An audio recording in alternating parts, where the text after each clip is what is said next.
чуулганы удирдагч байх нь үүргээ боломжийн сайн гүйцэтгэж байна гэсэн үг гэж би анх боддог байсан.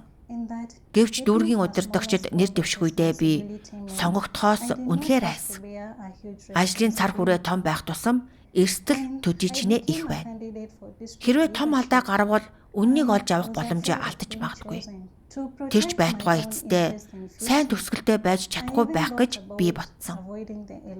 Давуу сул талыг нь дэнсэлж үзснийхаа дараа би өөрийн ирээдүй хүрх газрыг хамгаалахын тулд сонгуулиас зайлсхийхийг хүссэн. Би бүр ах эгч нарт мессеж бичиж миний төлөө битгий санал өг гэж хэлхийг хүсэж байсан. Бодоод үзэхэд мэс чанар, эрүүл ухаантай үнэн ч хүн өөрийн ашиг сонирхлыг хойш тавьж Бурхны гэрийн ашиг сонирхлыг бодолцож чаддаг. Гэтэл би аминж жигшүүртэй байж Бурхны санаа зорилгыг огтхонч бодолцож үзээгүй.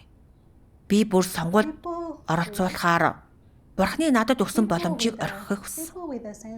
Хүн үүргээ гүйцэтгэхдээ хийх ёстой хамгийн ихний зүйл бол бүх зүрх сэтгэл, бүх хүч чадлаараа гүйцэтгэх явдал юм.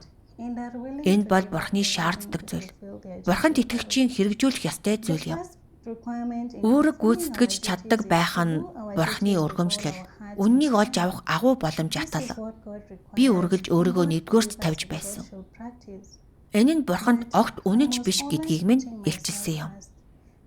Хэрвээ би ямар ч хариуцлага үүрэх хүсэлгүй байсан бол ямар ч үүрэг гүйцэтгэхэд зохисгүй гэсэн үг.